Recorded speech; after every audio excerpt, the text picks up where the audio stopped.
Hello, good morning to all. I am Khaja Asifullah, lecturer in chemistry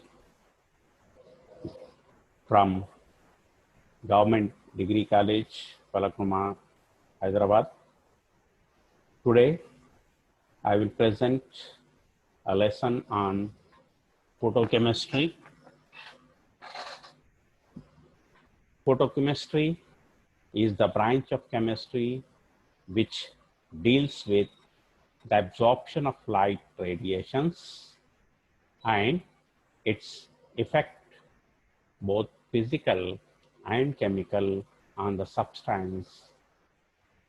Actually, when we allow the matter to interact with radiations, and radiations may be of different type, like X-rays or gamma rays, ultraviolet rays, visible, IR, etc., etc. The matter interact with all these types of radiations, and there may be few changes occur in the matter. So here in photochemistry, we deal with the changes which will be brought into the matter when the matter is exposed to a special type of radiations called as light. And sometimes we also include here ultraviolet rays. So more precisely, we can say photochemistry is the branch of chemistry which deals with the changes which will be brought into the matter due to absorption of ultraviolet rays as well as visible region EMR or light. So this is called photochemistry. Now, the light radiations which are important for us when we deal with photochemistry are of two types, as I just now I told you. One is light or visible region, and the other is ultraviolet region. So visible region means the light are all those colors which are visible to us, are colors included in white light, and also some of the region of ultraviolet rays. Therefore, the radiations of wavelength ranging from 2000 angstrom to 8000 angstrom are of importance for us when we study photochemistry. So you have to remember that the radiations with wavelength 2000 angstrom to 8000 angstrom are very important for us when we study photochemistry.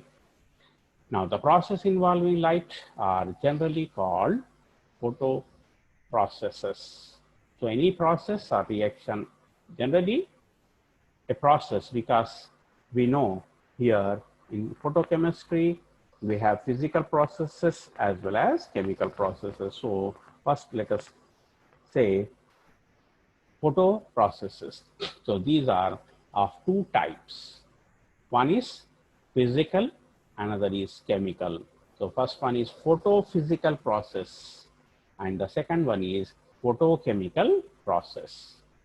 Now, photophysical process, what is the photophysical process? The process in which the substance absorbs light, but it will not undergo any chemical change. It is called photophysical process. Once again, the process in which the substance absorbs light and it can emit light, both. It can absorb or emit without any chemical change. It will not undergo any chemical change. Then it is called physical process. And these physical processes are or they can be divided into 3 more types, depending upon the nature of absorbed light and the manner in which it is emitted. So the matter or a substance can first absorb light and then emit light during the process if there is no chemical change observed in the matter or substance. Then it is called physical photo process or photophysical process. Here this is divided into 3: fluorescence, phosphorescence and photoelectric effect. Then what is fluorescence first? We are taking fluorescence. If the absorbed light is emitted instantaneously, the process is called fluorescence. These things we will deal in detail in second part of the lesson called as photochemistry. First, we are only dealing with definitions of these terms. So fluorescence is nothing but the absorption of light and then emission instantaneously by a substance, then it is called fluorescence. And what is phosphorescence? If the absorbed light is emitted after time lag, the process is called phosphorescence. Means the matter or the substance will first absorb the light. After a time period or time lag, it will then emit the absorbed light. This is called phosphorescence. Then what is photoelectric effect? Photoelectric effect, generally it is studied in under some other headings like atomic structure, etc. It is the effect observed when sufficient radiations or radiations of sufficient intensity or energy are focused or concentrated on the surface of metals like alkali metals, especially cesium metal or lithium metal. Then electrons are ejected from the surface of that metal. This is called photoelectric effect. Only electrons from outer orbits are released or ejected. So if the absorbed light has sufficiently high energy, then only the electron can be ejected. The electron not only jump to the outer orbit, but even may leave the atom completely. That means it is ejected from the surface. That is called photoelectric effect. Now, second type of photochemical processes are photochemical reaction or photochemical processes. As we know that in physical processes, there is no chemical change, means matter will not change its nature. It will remain as it is. For example, if we take a solution of copper sulfate, then that will be remain as copper sulfate, or any other solution or any other substance will remain as it is. But in chemical processes, there will be change in the matter or nature of the matter. Okay, so there is a chemical change observed when the matter interact with light or radiations like UV radiations. So whenever matter interact with radiations like UV or visible, there will be chemical change observed in the matter or a substance which absorbs that radiation. So those processes in which the absorbed light causes some chemical change in the substance are called photochemical processes. Actually, these are the chemical reactions in which less amount of energy is required to start the reaction or to complete the reaction, and there is no need to heat the substance or the reactants.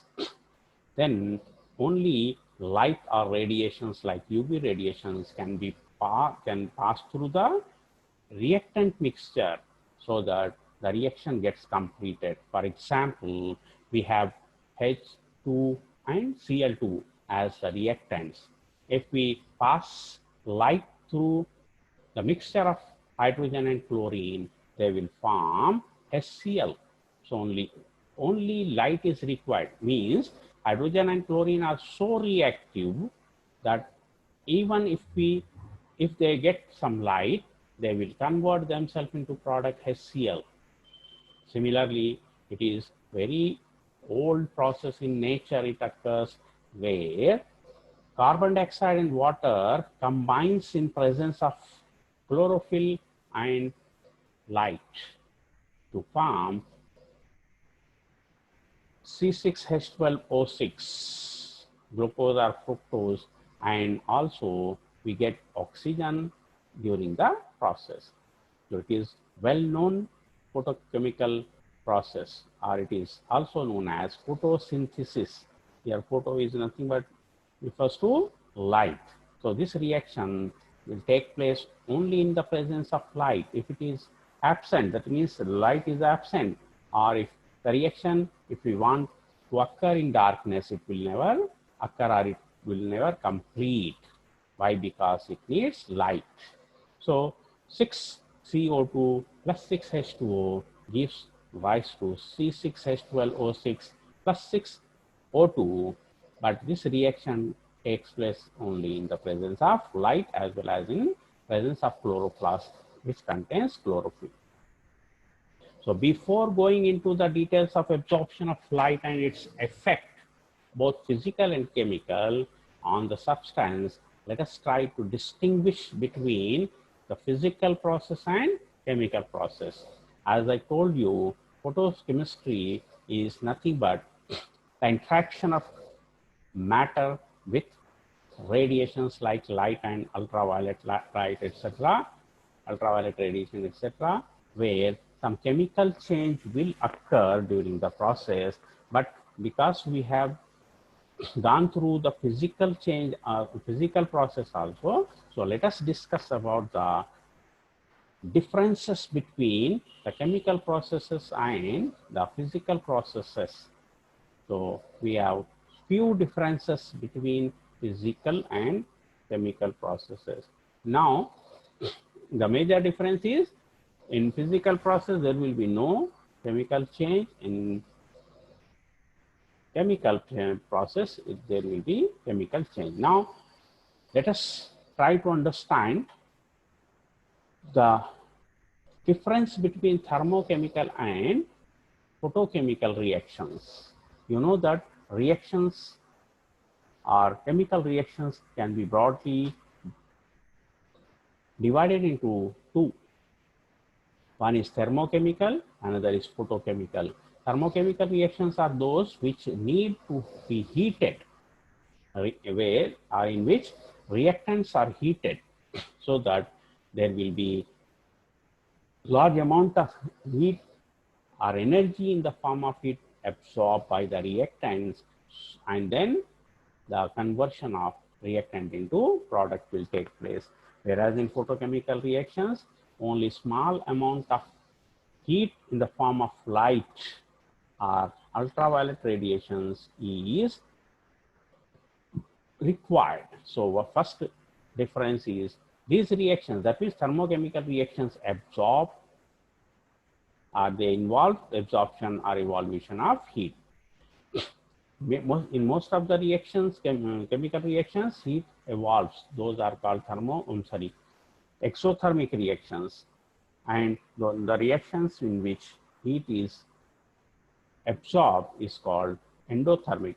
But whatever be the type of reaction in both the cases, first we have to heat the reactants, because old bonds has to be broken so that new bonds are formed. To break the old bonds, we need some energy. Our reactants need some energy.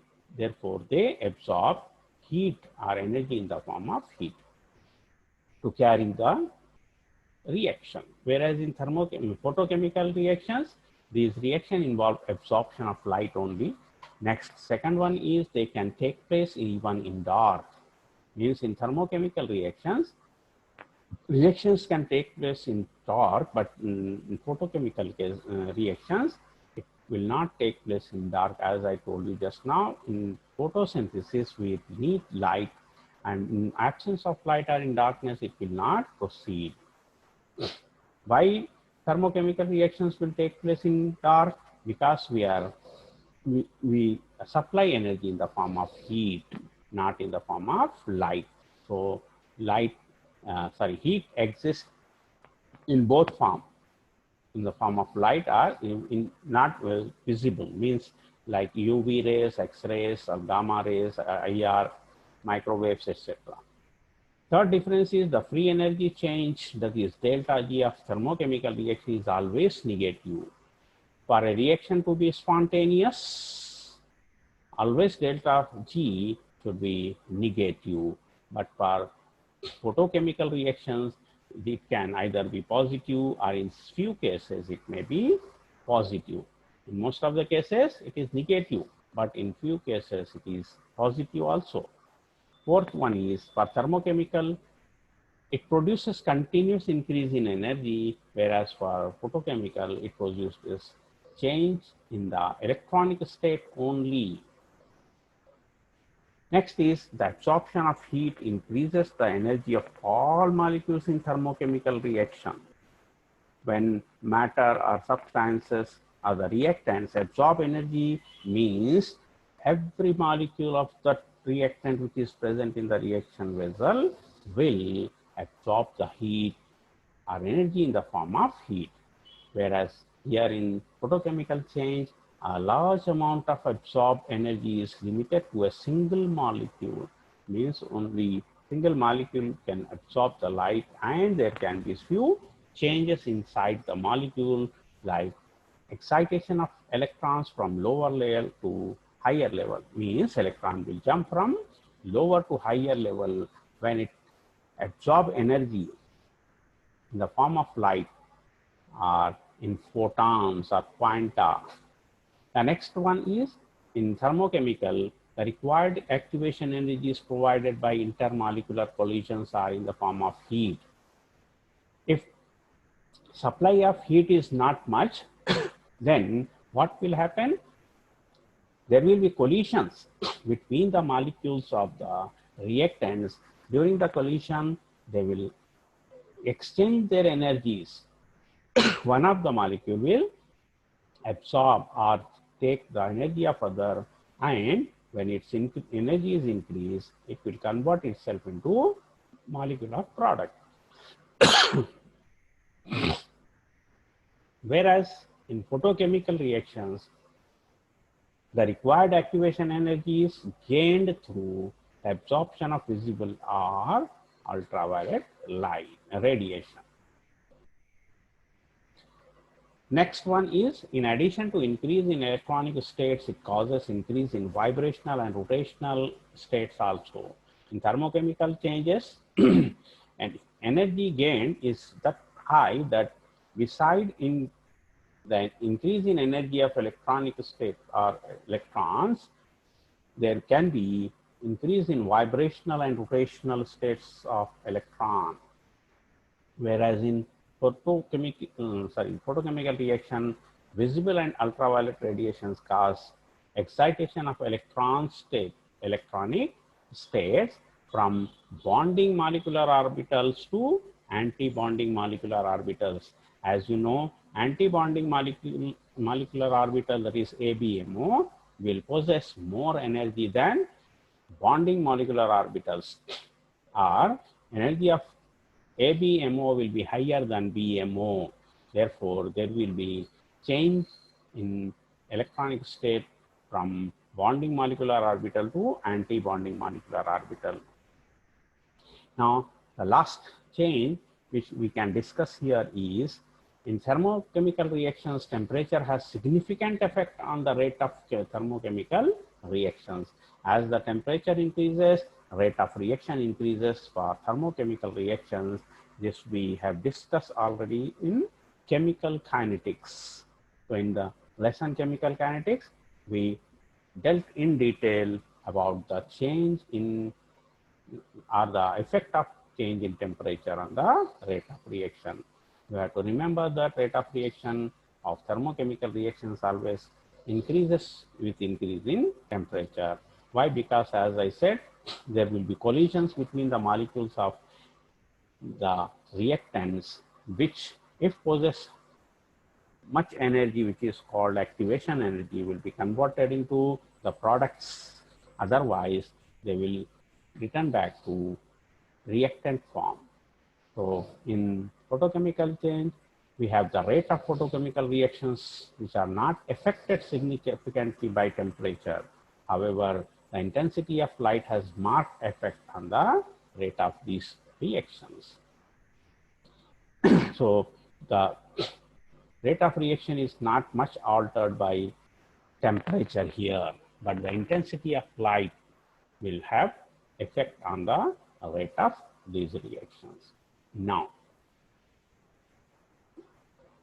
this is the second part of the topic in which we will deal with absorption of light by a matter or a substance.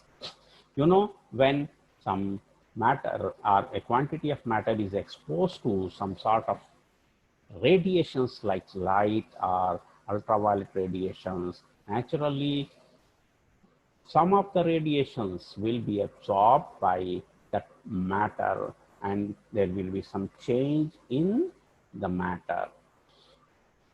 But what will happen? There can be much more than one change, either the light or radiations will be absorbed or reflected or scattered, which will be discussed just now. But first, when a monochromatic light, what is monochromatic light?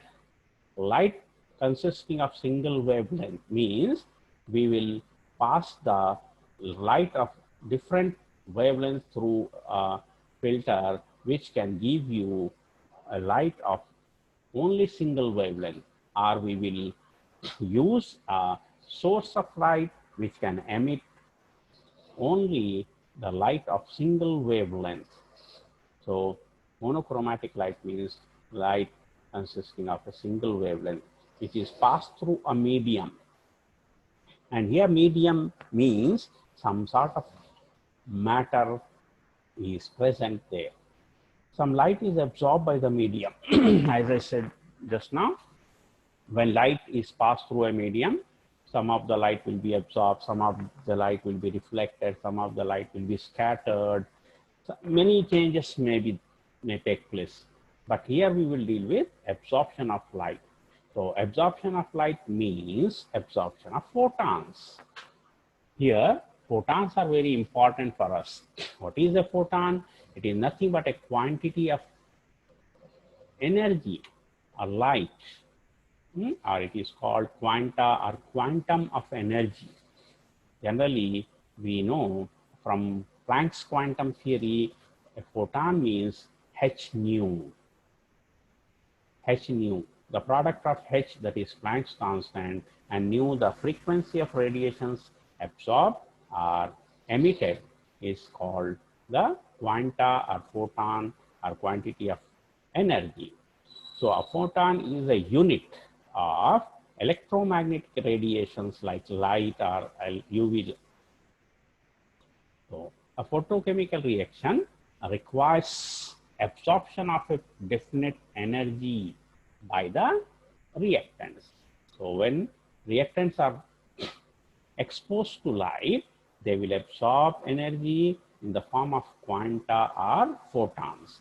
Now, the energy of photon is given by E is equal to h nu. This is called Planck's equation. Okay, Planck said that when there are two different energy states or energy levels, E1 and E2, such that E2 is greater than E1, then their difference is given by delta E, and delta E is equal to E2 minus E1, which is given by h nu, where h is Planck's constant and nu is frequency of radiations which are absorbed or emitted. Here frequency of light. Or in general, if we remove this Planck's constant, energy is directly proportional to nu, or frequency of radiation. So always energy of radiation and frequency of radiation are indirectly proportional to each other. If energy increases, frequency increases, or if frequency increases, frequency of radiation increases, energy of the radiation increases.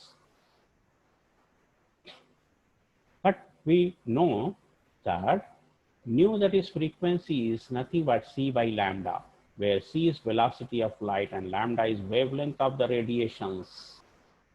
Always you have to remember that velocity of light is equal to nu into lambda. That is, velocity of light is the product of frequency and wavelength, and where c is the velocity of light. From equation 1 and 2 are the about two equations we will have.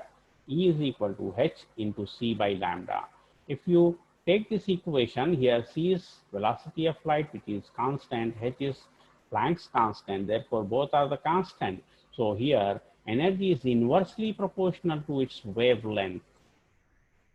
E proportional to 1 by lambda means energy of radiation is inversely proportional to the wavelength of radiations absorbed or emitted by the matter. Here they are inversely proportional, means if energy increases, wavelength decreases. If wavelength increases, energy decreases.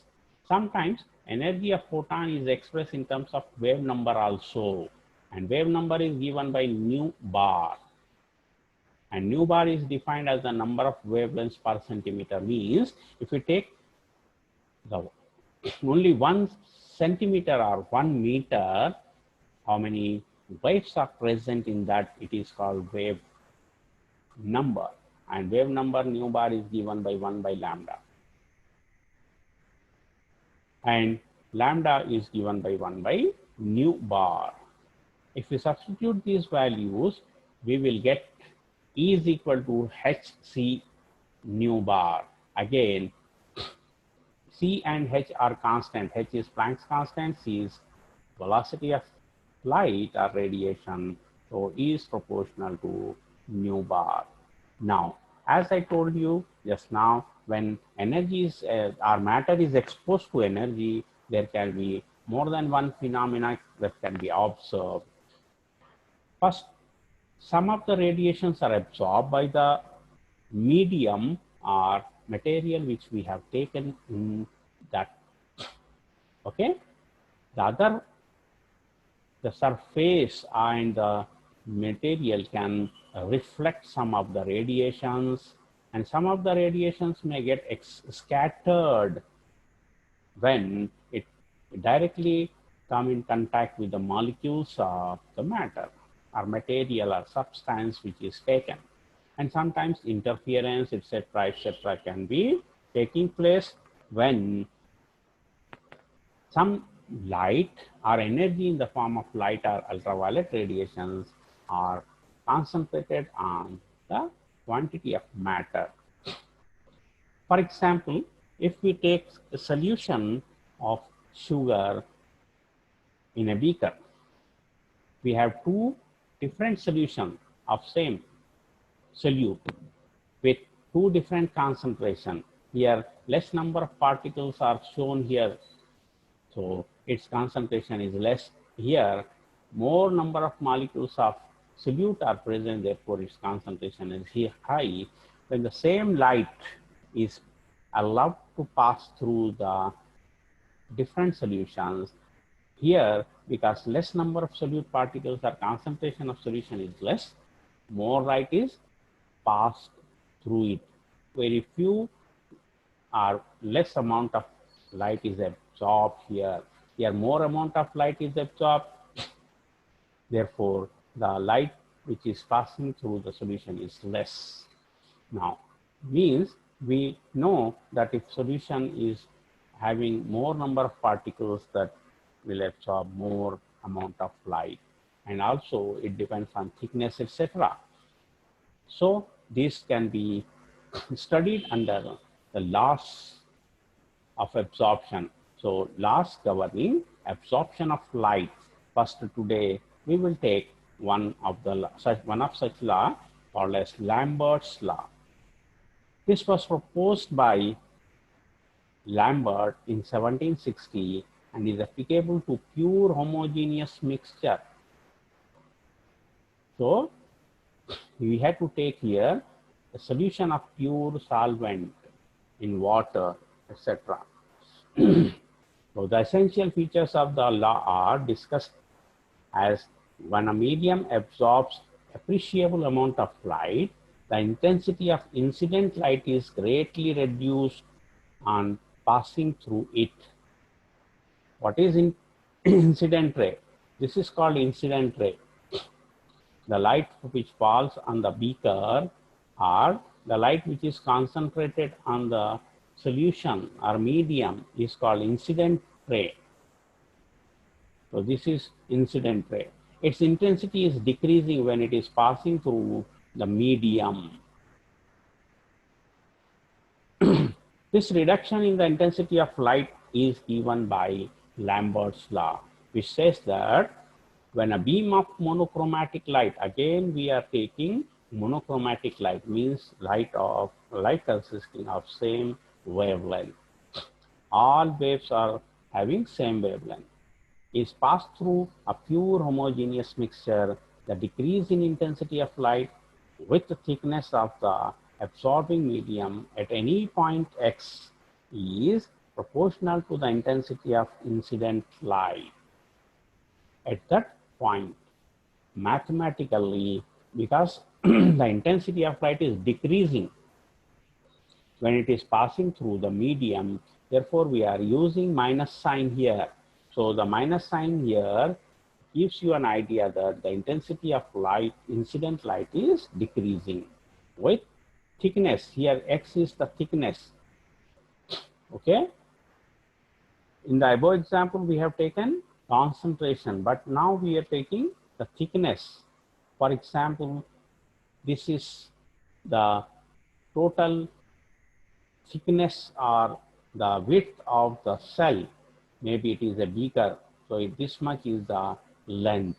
And in this, we are taking a small portion whose thickness is only dl. L is the total thickness of, out of that, we are taking a small portion whose thickness is very less, which is infinitesimally small, that is dl. And I0 is the intensity of incident light, and I is the intensity of light which is passing through the solution. And the total width is here called as path length of. So we have decrease in intensity, therefore we are taking di by dx. This is the change, infinitesimally small change in intensity when the light passes through infinitesimally small thickness dx, and it should be proportional to the intensity.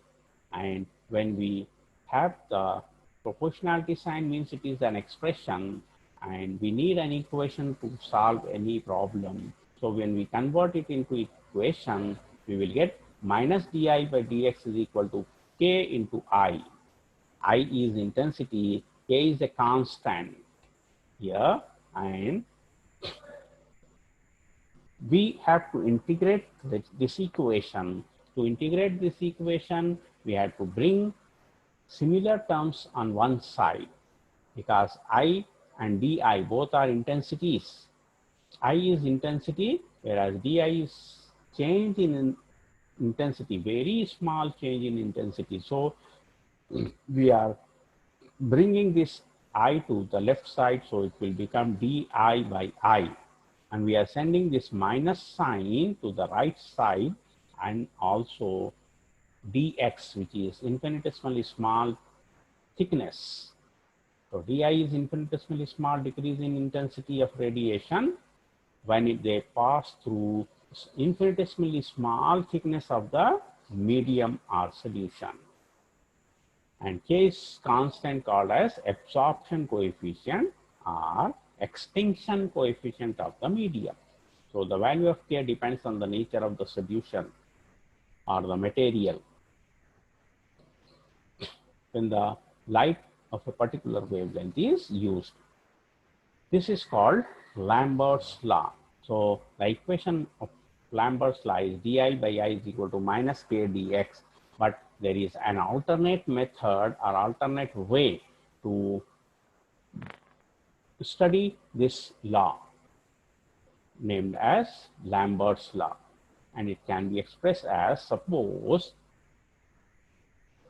there are three postulates here. First is the intensity of incident light before entering the medium is I0. As I had shown you the figure, in this figure or in the next figure, both figures, we have I0 as the intensity of incident light. This portion represents intensity, which is intensity of light, which is of incident ray, and this is the light which is after passing through the medium. So its intensity is, here it is I1, but we are taking I. Okay, C is concentration, L is portion, but here we are taking thickness L, X, and very small thickness as dx. So alternatively, we are trying to deduce the law or equation again. So first, the intensity of incident light before entering the medium is I0, and after it leaves the medium is I, means there is decrease in intensity. Naturally, I will be less than I0, or I0 will be higher than I. And third is the change in intensity of the light in passing through the infinitesimally small thickness is di. Infinitesimally small thickness, which is taken as dx, and the change in intensity, in very small change, is di. And diagrammatically, the above point can be expressed like this. Okay, or more precisely like this: I0, I. This is incident, and here very small thickness is taken. Here it is represented by dl, but it is actually dx which we have taken in. On integrating the above equation, di by I is equal to minus k dx between the limits. Integration will always be done under the limits. Here, limits of intensity of light is I0 and I. I0 is initial or the intensity of incident light, and the I means after passing out, and X is equal to 0 to X, means maximum thickness is X and the minimum is 0, means there is no thickness or it is only air. So I, di by I is integrated between the limits I0 and I, and X or dx is integrated between 0 and X. Because minus K is a constant, minus is sign and K is constant, therefore we have taken it outside. After integration, we will get for di by I, it is ln I by I0, which is equal to minus Kx. Actually, then formula is like this. When we integrate, it will be X minus 0. But 0, X minus 0 means X again. Therefore, we have X into minus K, which is minus Kx. Now, this can be written as I by I0 is equal to e to the power minus Kx. This ln is removed. Therefore, exponential form, it is expressed in exponential form as I by I0 is equal to e to the power minus Kx. And from this equation, we can write I is equal to I0 into e to the power minus Kx. This equation is known as Lambert's law equation. So it is another form in which the Lambert's law can be expressed. So it is equation for Lambert's law. And it gives you an idea how high zero, that is intensity of incident light, is changed. And when ln means here natural logarithms, when we change natural logarithms into log base 10, we have only change is we are changing the natural logarithms to log 10. 2.303 log I by I0 is equal to minus kx. Or if we send this factor to right side, it will become log I by I0 is equal to minus of k by 2.303x. Now this whole, we can take it as another constant k dash. So k dash is here called as extension coefficient, and it is equal to k by 2.303. And when we have an exponential form, it is I by I0, or we can take anti-logarithm of this equation. So we are taking anti-logarithm on both sides. We will be having I by I0 is equal to 10 to the power minus k dash x, or I is equal to I0 into 10 to the power minus k dash x, where in this equation we have k dash instead of k. So k dash is called extinction coefficient of the absorbing medium, the medium which we have taken through which the light is passed during the experiment. So it is related to absorption coefficient by expression as just now I explained you. K dash is equal to k by 2.303, and this is extension coefficient, and it can be defined as the reciprocal of the thickness of the layer. So extension coefficient is nothing but the reciprocal of the thickness of the layer in centimeters. If thickness is 1, it will be 1 by 1. Or in general, we take the intensity of light falls to 1 by 10th of the original volume. We will take the thickness of the medium through which, if the light is passed, the intensity of light should be decrease, or it should fall by 1 by 10th, means 0.1 it should become of the original value. Therefore, it will be log I0 by I is equal to 1, or I is equal to 1 by 10 into I0. So this gives you the value of extinction coefficient, etc., the definition and all those things. So today, in today's lesson, we dealt with the definition of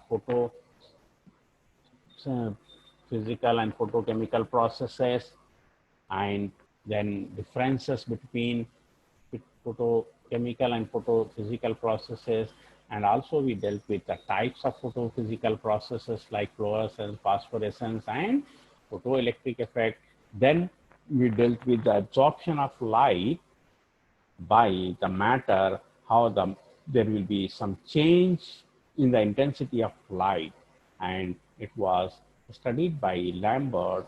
According to his law, we derived equation in 2 different forms so that they can be used when we do some experiment. And it talks about the decrease in intensity when a particular light with particular intensity is passed through a given thickness of the medium. So there will be fall in intensity or decrease in intensity. Okay. With this, we will end today's lesson, and in the next lesson, we will deal with other laws of photochemistry. So with this, we will end. Thank you for watching. Thank you one and all. Be with us in next lesson. So this is the end